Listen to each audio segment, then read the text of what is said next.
Hello there and welcome to the series of GRE English vocabulary for sure success in CSS, PMS, PCS, UPSC and other competitive exams. In this series मैं total 3500 words cover करूँगा और हर video के अंदर जो है total 10 words cover किए जाते हैं। इस लेक्चर की फ्री पीडीएफ की लिंक डिस्क्रिप्शन में मौजूद है। आप वहाँ से फ्री पीडीएफ डाउनलोड कर सकते हैं और अपने पास सेव कर सकते हैं और उसको बार बार रिवाइज करके देख सकते हैं। और वो लोग जो ये लेक्चर सोशल मीडिया प्लेटफॉर्म पे सुन रहे हैं जैसे कि फेसबुक, इंस्टाग्राम और लिंक्डइन, वो लोग इस लेक्चर की फ्री पीडीएफ CSS एक्सेस का यूट्यूब चैनल विजिट करके वहाँ से इस लेक्चर की डिस्क्रिप्शन से हासिल कर सकते हैं। देखिए जी, वेरी सिंपल ट्रिक है वोकेबलरी की। स्टूडेंट्स पूछ रहे हैं मुझसे कि जी सर वोकेबलरी का मसला है। तो वोकेबलरी जो है वो जाहिर सी बात है हिस्ट्री की तरह एक खुश्क सब्जेक्ट है, बल्कि हिस्ट्री से भी ज़्यादा खुश्क सब्जेक्ट है। तो इसको जो है एक ही इसका हल है कि आप बार बार जो है रिवाइज़ करके इसको देखें, इस तरह के लेक्चर्स को अपने पास सेव करें और बार बार उस वर्ड्स को देखें, उनकी सिनोनिम्स देखें, उनकी प्रोनाउंसिएशन देखें और उसकी माना देखें। तो आपको जो है with the period of time slowly and gradually आपको उस वर्ड्स के साथ फेमिलियरिटी हो जाएगी। So let's get started. पहला वर्ड है bivouac, BIVOUAC। Bivouac is a noun.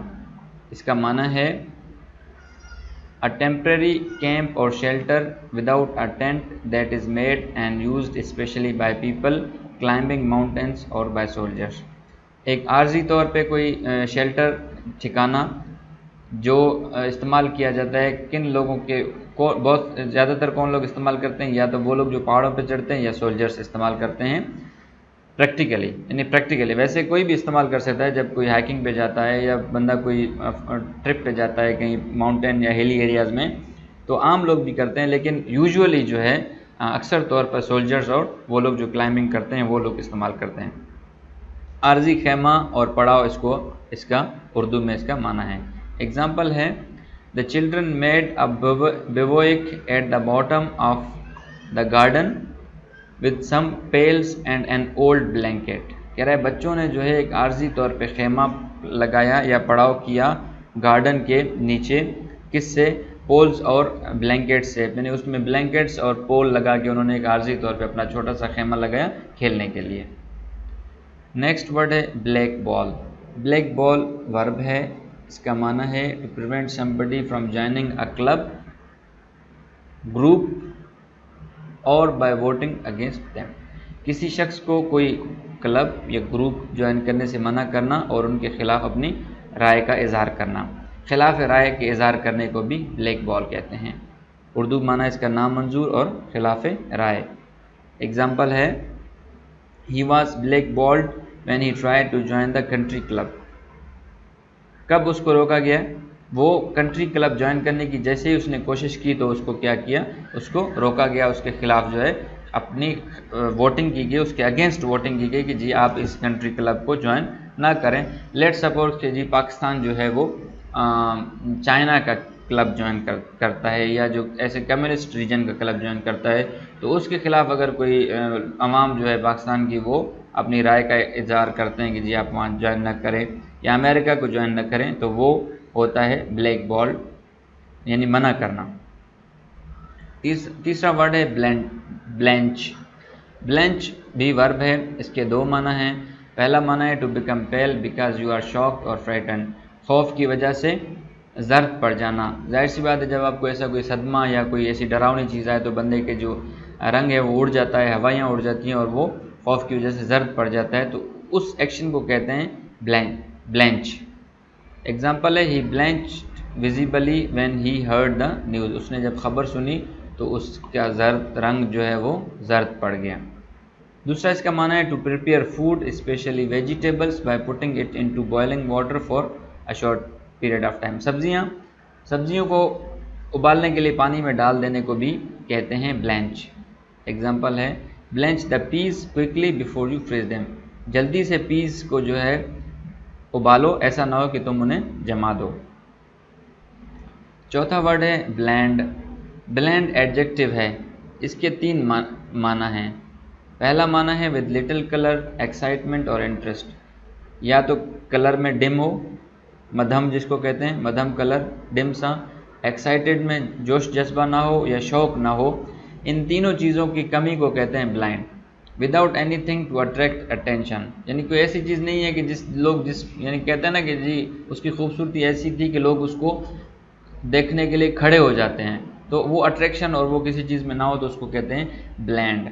Example है ब्लैंड बैकग्राउंड म्यूज़िक, जो बैकग्राउंड म्यूज़िक चल रहा था वो कोई मज़ेदार नहीं था, बोर कर रहा था, जो वहाँ पे महफिल में लोग बैठे हुए थे वो ऐसे जमाइयाँ ले रहे थे कि यार क्या इन्होंने लगाया हुआ, कोई अच्छी चीज़ लगाएं, तो ब्लैंड बैकग्राउंड म्यूज़िक। दूसरी मना है नॉट हैविंग अ स्ट्रॉन्ग और इंटरेस्टिंग टेस्ट, यानी आपका कोई शौक़ नहीं है किसी चीज़ में, आपको मज़ा नहीं आ रहा, उसको भी कहते हैं bland. Or other bland diet of soup, fish and bread, यानी कि जो खाना था वो ऐसा था जिसमें शौक़ और मज़ा कम था, जो आपको पसंद नहीं था, जिसका टेस्ट यानी कि वो जो सूप था वो जो उस सूप के अंदर जो है वो मज़ा नहीं था, आपको मज़ा नहीं आ रहा था। तीसरी माना है शोइंग नो स्ट्रॉन्ग इमोशंस और excitement, not saying anything very interesting, यानी कोई आपसे कह रहा है कि जी मैं जो है इस्लामाबाद जा रहा हूँ, तो आप कह रहे हैं अच्छा ठीक है जी चले जाओ, वो आपसे इसीलिए बता रहा है कि आप थोड़ा सा उसके इमोशंस को समझो, अपनी तरफ से भी कुछ एक्साइटमेंट दिखाओ, लेकिन जब बंदा वो सामने से कोई ऐसा मतलब माड़ा सा जवाब दे तो उसको भी कहते हैं ब्लैंड।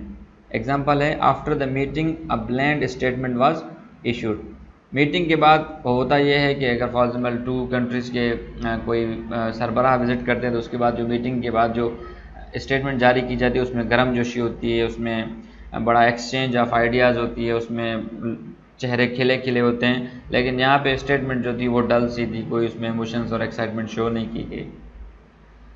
पांचवा वर्ड है ब्लेंडिशमेंट्स। अब ब्लेंडिशमेंट्स में मैंने एस लगा हुआ है क्योंकि इसको हम ऐसे ही पढ़ते हैं और इसका जो नाउन है वो प्लूरल इस्तेमाल होता है। ब्लेंडिशमेंट कहते हैं pleasant things that you say to somebody or do for them to try to persuade them to do something, कोई अच्छी बातें कहना या अच्छी चीज़ें करना किसी के लिए, और वो क्यों करना, ताकि आप उनसे कोई काम निकलवा सकें। खुशामद, जैसे आपने सुना होगा खुशामद वेरी इंपॉर्टेंट, मतलब वो फेमस वर्ड है, आप सुनते रहते हैं। एग्जाम्पल है he refuse to move by either threats or blandishments, उसने हटने से इनकार किया, बड़ा सख्त अपने उसूल परस्त बंदा था, उसने कहा चाहे आप मुझे नुकसान पहुंचाए, कोई डराएं या मेरी खुशामद करें, मैं दोनों सूरतों में क्या करूंगा, मैं दोनों सूरतों में यहाँ से हटने वाला नहीं हूँ। छठा वर्ड है ब्लेयर। ब्लेयर नाउन है अ लाउड अनप्लेजेंट नॉइज़, शोर को कहते हैं। शोर तो आप सभी वाकिफ़ हैं, जो बच्चे शोर करते हैं या कोई म्यूज़िक का ऐसा शोर है जिससे म्यूज़िक नहीं उससे शोर ज़्यादा हो रहा है बल्कि कुछ समझ नहीं आ रहा, उसको कहते हैं ब्लेयर। एग्जाम्पल है a constant Blair of music from the house next door. देखें ब्लेयर ऑफ म्यूज़िक, ये पूरा फ्रेज़ आप याद रखेंगे ना तो आपको आ जाएगा आसानी से। आइसोलेशन में वर्ड याद नहीं होता, जब आप उसको फ्रेज़ में जोड़ते हैं तो वो आपको आ जाता है। ब्लेयर ऑफ म्यूज़िक जो है वो म्यूज़िक की तेज़ आवाज़ करीब वाले पड़ोस वाले घर से आ रही थी। सातवां वर्ड है ब्लेजी।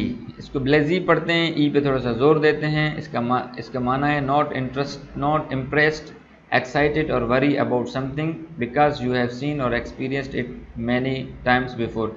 फॉर एग्जाम्पल, जब आपकी तनख्वाह पहली मरतबा 50,000 होगी तो आप खुशी से फूले नहीं समाएंगे, लेकिन 3 महीने बाद जो है आप कहेंगे यार ये तो 50,000 बिल्कुल कम है, मेरी तो अभी तनख्वाह ज़्यादा बढ़नी चाहिए, ठीक है। तो फिर जब आप कहेंगे यार 1 लाख रुपए तनख्वाह हो जाए ना बस, तो 1 लाख रुपए, जब 1 लाख रुपए भी हो जाएगी आप थोड़ी देर के लिए हो जाएंगे, लेकिन फिर आपका वो शौक़ ख़त्म हो जाएगा। तो एक ऐसी चीज़ जो आप पहले ही कर चुके हैं उसमें आपको शौक़ और मज़ा नहीं रहता, उसको कहते हैं ब्लेजी। एग्जाम्पल है कि kids have become blasé about violence on the television. अब टेलीविज़न पर इतना वायलेंस दिखाया गया है, इतनी वो जो कार्टून्स टाइप की चीज़ें होती हैं उसमें वायलेंस और हल्ला गुल्ला और मारदार दिखाई जाती है, जिसमें बच्चे जो है उसके आदी हो गए हैं, अभी उन्हें कोई फ़र्क नहीं पड़ता।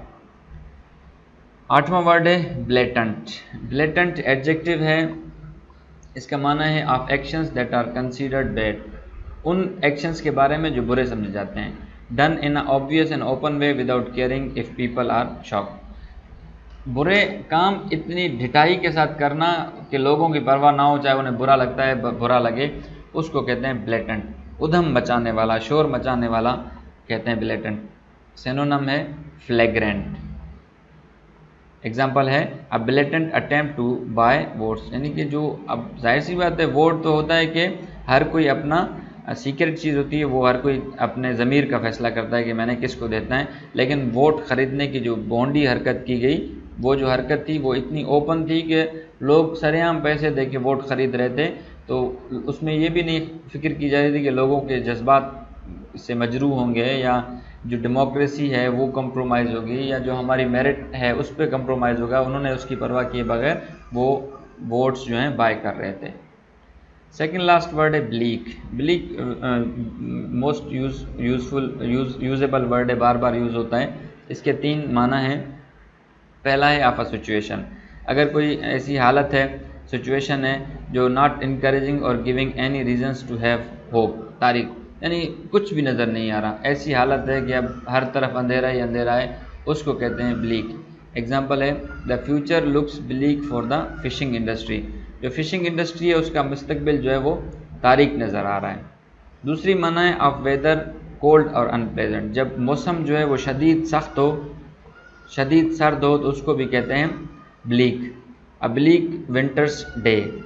तीसरी माना है ऑफ प्लेस, एक्सपोज्ड, एम्प्टी और विद नो प्लेजेंट फीचर्स, रूखा, बेरंग और सुनसान जगह को कहते हैं ब्लीक। एग्जाम्पल है ब्लीक एंड कंक्रीट हाउसिंग, यानी जो जगह है वो सिर्फ और सिर्फ पत्थरों की बनी हुई है, उसमें कोई डेकोरेशन नहीं है, कोई रंग और रोगन नहीं हुआ। Last but not the least is blemish. Blemish noun है, a mark on the skin और an object that spoils it and makes it look less beautiful और परफेक्ट। दाग कहते हैं, यानी किसी कोई ऐसी खूबसूरत चीज़ है लेकिन उसमें एक दाग है छोटा सा, जो उसको उसके मज़े को सारा किरकिरा कर रहा है। यानी कोई अगर कोई ऐसी खूबसूरत लड़की हो, उसके चेहरे पे दाग हो जो उसके चेहरे की जो कशिश है उसको ख़राब कर रहा है, उसको कहते हैं ब्लेमिश। एग्जाम्पल है his reputation is without blemish, कि जी उसकी जो रेपूटेशन है वो दाग से पाक है, कि उसकी रेपूटेशन पे कोई दाग नहीं है। So thank you. This was the vocabulary of the day. I hope you enjoyed the video. Please visit CSS Access YouTube channel for more videos and for more updates.